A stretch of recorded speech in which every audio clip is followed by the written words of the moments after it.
Você acha que é livre, mas é refém dos próprios impulsos. Você não comanda nada e o seu humor comanda você. Seu desejo comanda você. A sua preguiça comanda você. No trabalho, tu começa o dia dizendo que tu vai focar, mas aí vem uma notificação no celular e aí tu esquece tudo.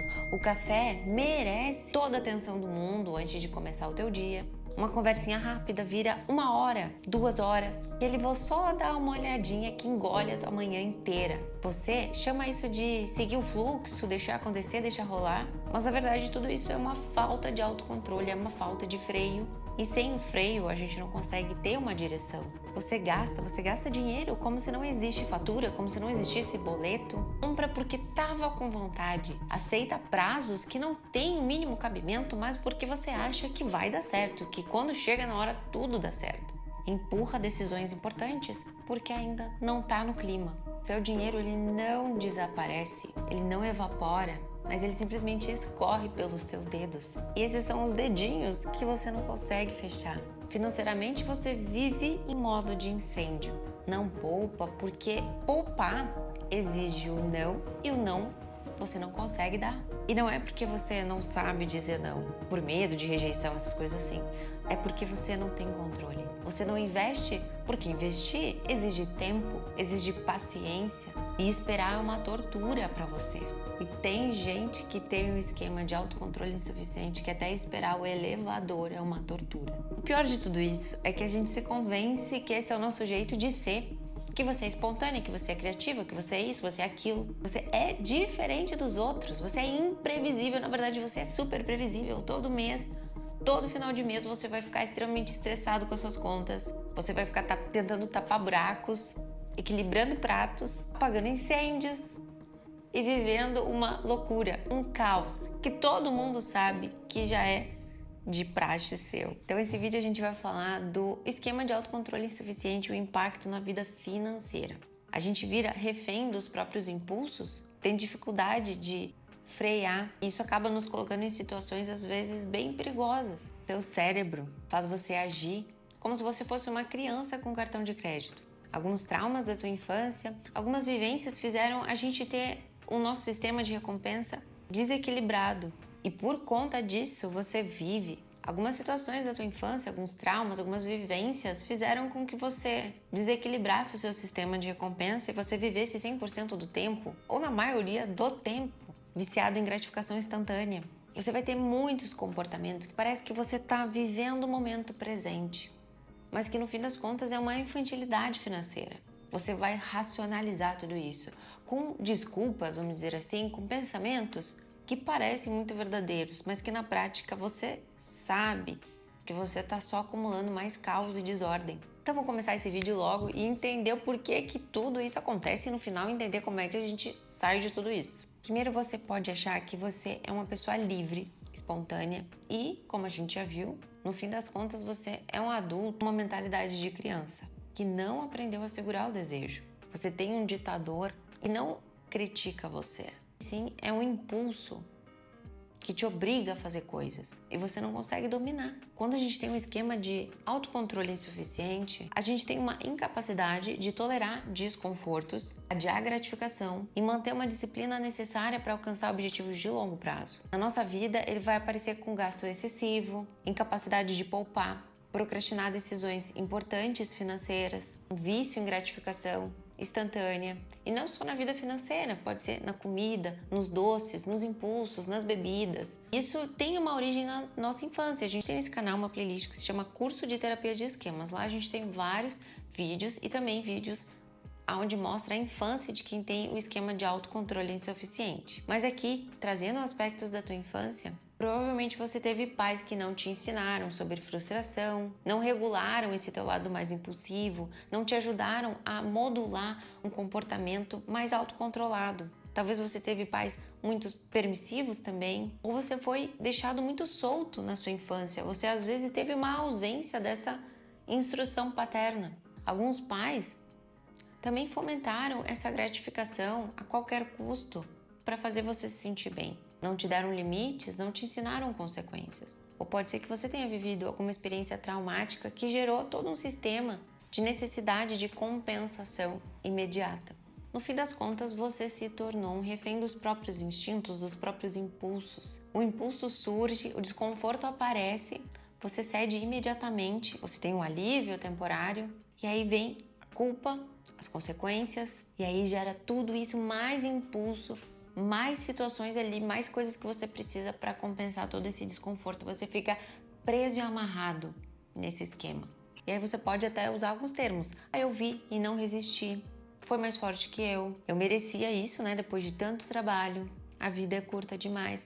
Porque vamos pensar assim, a gente acha que é livre, né? Se a gente pode acordar tarde, comer o que quiser e fazer o que acontecer, a gente acha que isso é liberdade. Mas liberdade é eu conseguir dizer pra vocês que eu vou me comprometer com alguma coisa e eu saber que isso vai acontecer. Isso é liberdade. Eu confiar em mim ao ponto de saber e ter uma previsibilidade do que vai acontecer. Isso é liberdade. A gente não conseguir prever se vai poder estar às 7 da manhã num compromisso, isso é liberdade, isso é escravidão. Comprar sem consultar o teu orçamento, comer a mais, comer quando tá estressado, comer por impulso, comer por emoção, procrastinar as tarefas importantes porque não tem a emoção necessária, porque você não tá no clima, mudar de plano constantemente baseado no teu humor que oscila diariamente. Isso não é liberdade, gente. Isso, vamos imaginar futuramente a longo prazo, aonde vai te levar tudo isso? Psicologicamente, eu já vou te dizer que você vai ter muita ansiedade, irritabilidade, baixa tolerância à frustração, às vezes até uma autoestima baixa por não conseguir fazer as coisas, por se sentir incapaz, por se comprometer e não conseguir terminar. E como o teu músculo do autocontrole vai ser tão debilitado, qualquer situação que tu tiver que ativar esse autocontrole vai te desgastar demais. Então imagina para o nosso lado financeiro o quanto isso impacta, né? Quando a gente não tem controle, quando a gente acaba se passando, quando a gente acaba gastando muito. Como se a gente tivesse com uma torneirinha aberta ali onde a gente não consegue fechar. Você até ganha o dinheiro, você tem o alívio, você tem aquela sensação boa, aí vem o impulso do nada, ele aparece, você nem pensa direito, você já gasta imediatamente. O dinheiro sai, daí você entra naquela sensação de escassez e o ciclo começa de novo. Então a gente pode perder esse dinheiro por causa do nosso autocontrole insuficiente através desses gastos excessivos, para compensar o nosso lado emocional, gastar com essas gratificações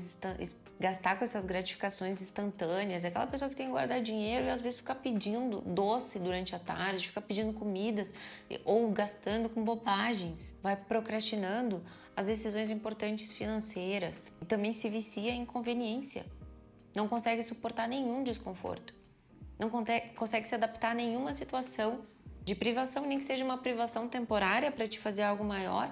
Você vai economizar para fazer uma viagem, você vai economizar para comprar alguma coisa legal, investir. Não, essa pessoa não consegue tolerar esse período. E trazendo um aspecto que eu não falei ainda nesse vídeo, mas essa pessoa, como ela vai viver meio assim, meio atropelando tudo, ela vai gastar mais nas coisas. Porque às vezes a pessoa que é mais organizada, que ela quer fazer as coisas antes, ela vai pagar preços mais justos. Agora, a pessoa que tem que fazer de última hora, ela vai pagar um preço mais caro, o preço da última hora.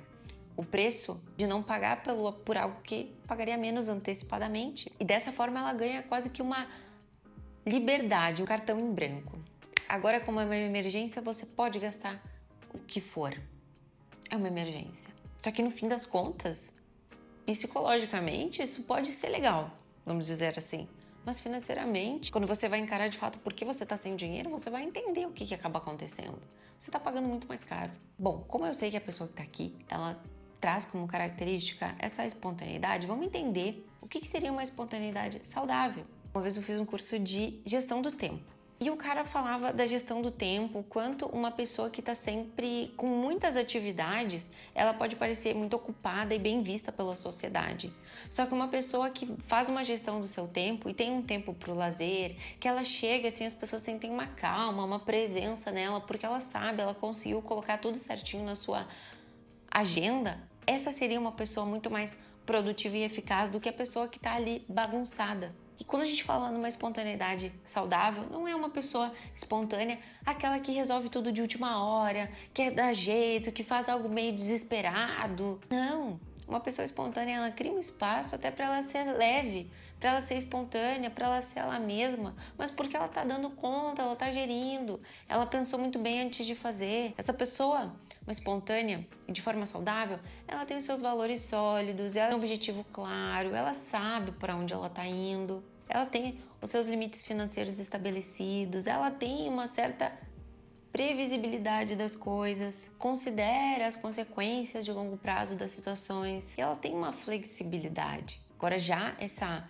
falta de freio meio mascarada, ela aparece e ela se baseia em impulsos que têm que ser supridos imediatamente. Essa falta de freio disfarçada, ela vai ignorar limite financeiro, ela vai focar no prazer, no alívio, nas justificativas e ela não vai ser possibilitada de controle. Então, eu vou até trazer um exemplo, né? Quando o autocontrole insuficiente ele tá muito ativo, essa pessoa ela sabe que ela precisa guardar um dinheiro, vamos supor, para o aluguel.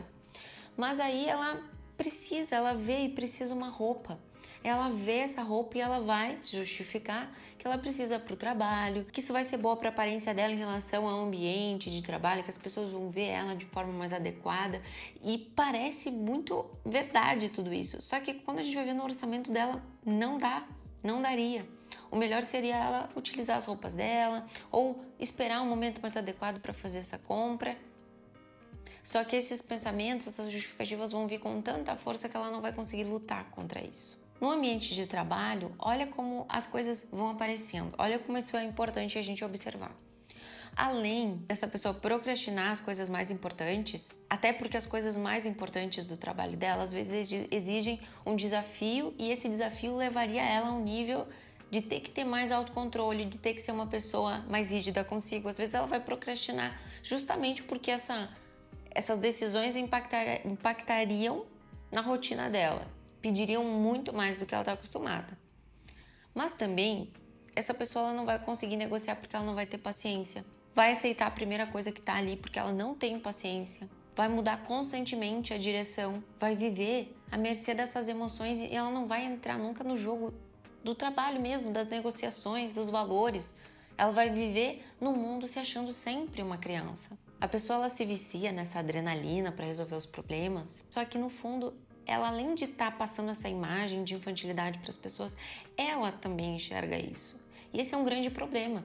Os pacientes vêm em sessão comigo quando tem esse esquema e eles têm muita dificuldade de se enxergar como adultos. Eu sei que às vezes a gente também demora, né, para se enxergar como adultos, só que tem tantas coisas que você vai aprimorando, gerando habilidades, que você vai enxergando uma maturidade. Só que essas pessoas elas vão debilitando esses comportamentos, essas habilidades, por falta dos comportamentos ou por falta do aprendizado. Porque vamos supor, ao invés de eu estar gastando dinheiro com um curso de gestão do tempo, às vezes eu estou gastando meu dinheiro com coisas que não estão me dando retorno, suprindo os meus desejos, as minhas angústias. Às vezes eu estou viciado na novidade e não estou percebendo que isso é um comportamento que está acabando com o meu lado financeiro, que está acabando até com as minhas competências. E eu falei do curso com muito cuidado, porque geralmente quem tem esse esquema às vezes compra muitos cursos e não faz nenhum. E sabe como é que é a cabeça de alguém que tem mais autocontrole? A pessoa compra um curso e diz, eu não vou comprar outro se eu não terminei esse.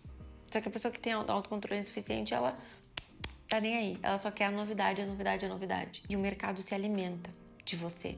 O mercado se alimenta dessa tua debilidade. Quando a gente está falando do esquema de autocontrole insuficiente, a gente também pode estar falando de alguns transtornos. Pode aparecer num transtorno bipolar, num transtorno borderline, num TDAH. Então é sempre bem positivo a gente estar ciente do que está acontecendo.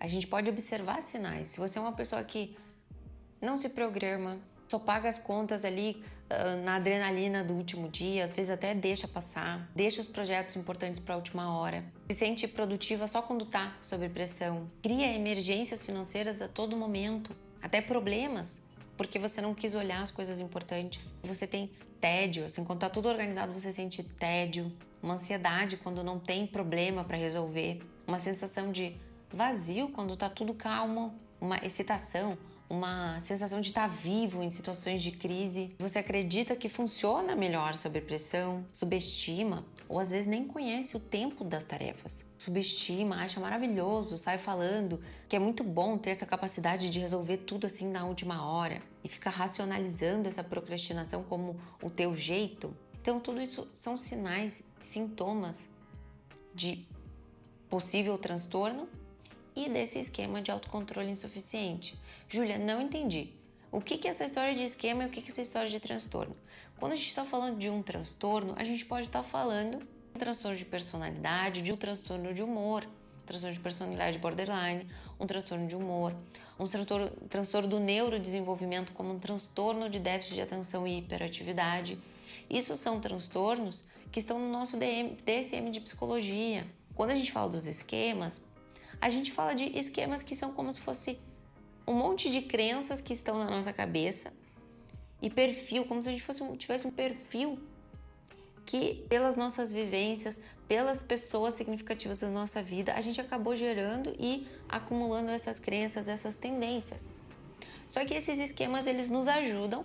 Quando você entra num processo de terapia, você preenche ali um questionário e eles nos ajudam a interpretar e até a prever comportamentos, crenças, histórico familiar e possíveis transtornos. É um diagnóstico? Não é um diagnóstico, porque o diagnóstico, o teu psicólogo, ele vai fazer a tua entrevista e ele vai te dar um diagnóstico clínico, vai te encaminhar para um psiquiatra, eventualmente, se necessário, ou vai fazer ali um projeto, protocolo do que a tua demanda necessita. Mas voltando ao nosso esquema, essa liberdade que tu acha que é tão importante para a tua vida tá te causando tá tendo um custo muito alto. Ela vem numa capacidade real de escolher entre os valores que tu acha legal, os comportamentos que tu acha legal, as coisas que tu vai efetivamente colocar para frente, ter uma consistência, ter uma previsibilidade. Isso é liberdade. Poder dizer não para impulsos. Mostrar quem manda, você manda nesse comportamento, você manda nesse impulso, agora não é hora. Ter uma flexibilidade dentro de uma estrutura. Agora numa escravidão dos nossos impulsos, a gente não conseguir dizer não, a gente não conseguir se impor, a gente não conseguir dizer quem manda. Uma incapacidade de resistir aos impulsos e desejos. E no final das contas, uma sensação de ser criança, de estar sem controle das coisas, de todo mundo ter muita noção e você não. E eu também sei que essas pessoas que têm autocontrole suficiente trazem a criatividade como um ponto, né? Eu sou criativo e isso vem de tudo isso que eu vivo, essa loucura e tudo mais. E a criatividade, que você acha que é criatividade, na verdade é a tua baixa tolerância a uma monotonia de construir algo de longo prazo. Porque uma criatividade real, ela exige uma disciplina pra gente desenvolver ideias reais, ideias legais, boas ideias, vem de uma persistência até nos períodos chatos, uma capacidade de refinar, uma capacidade de melhorar, uma estrutura que sustenta a inspiração. Já uma impulsividade disfarçada, parece uma pessoa que abandona os projetos quando ficam chatos, busca constantemente novos estímulos, não desenvolve ideias profundas, confunde inspiração com disciplina. E para você entender um pouquinho, que quando a gente está lidando, né, com essa sintomatologia de não conseguir cuidar ou tolerar esse desconforto, ser mais impulsivo, às vezes a gente tem uma explicação neurológica. Uma pessoa com TDAH, por exemplo, ela vai ter uma debilidade ali no seu córtex pré-frontal, onde a gente vai ter mais controle de impulsos, vai tomar decisões mais racionais, vai tolerar mais frustração. O que tu quer dizer, Júlia, com debilidade? Que o teu córtex pré-frontal, ele é subdesenvolvido, por isso que é um transtorno do neurodesenvolvimento. E por isso, você vai ter essas tendências. Claro, mais o ambiente reforçando, mais comportamentos reforçando, mais seu histórico reforçando. Então a gente tem muita coisa que reforça. Mas que a gente não pode fingir que não tá acontecendo e nem justificar. A gente tem um vídeo nesse canal de TDAH no adulto, tá? Lá vai ter muita informação e não quero corromper aqui o nosso vídeo com muita informação do TDAH, porque senão vai ficar muito longo.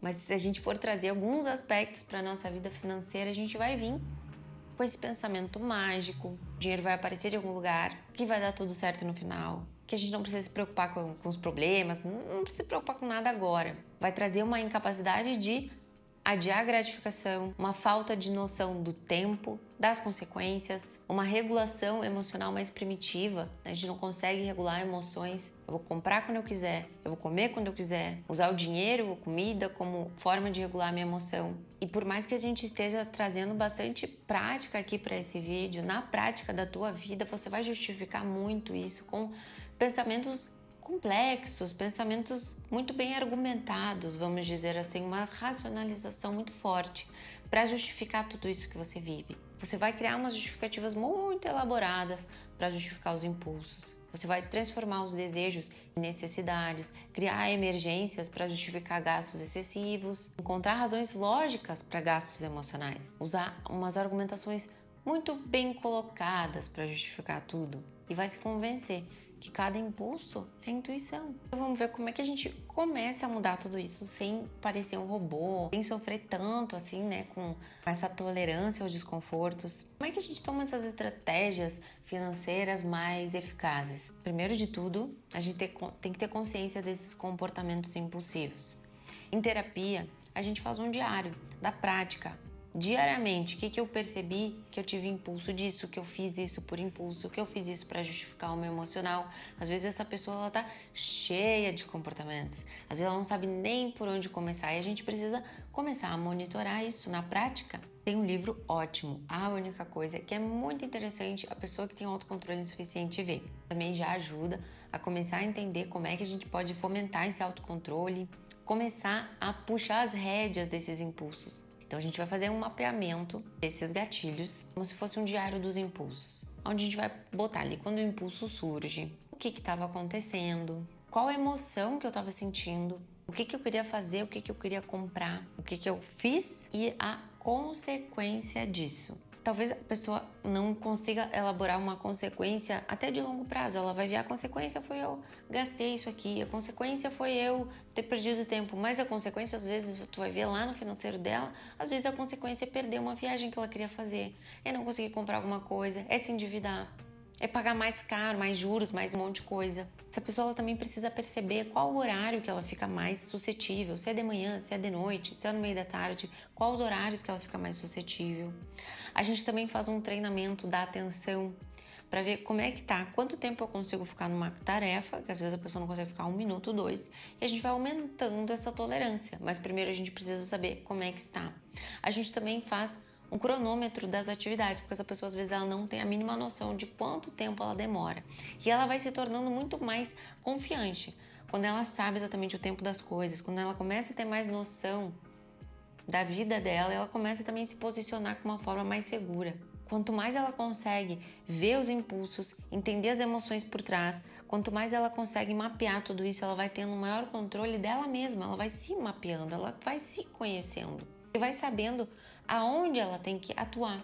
Em terapia a gente faz isso muito mais efetivamente, né? A gente tem muito ponto cego e às vezes a gente não tem nem vontade de observar tudo isso porque envolve, e às vezes até questões familiares muito profundas. Mas eu acredito que tu tá aqui nesse vídeo e tu quer, de qualquer forma, não importa o empecilho, implementar tudo isso.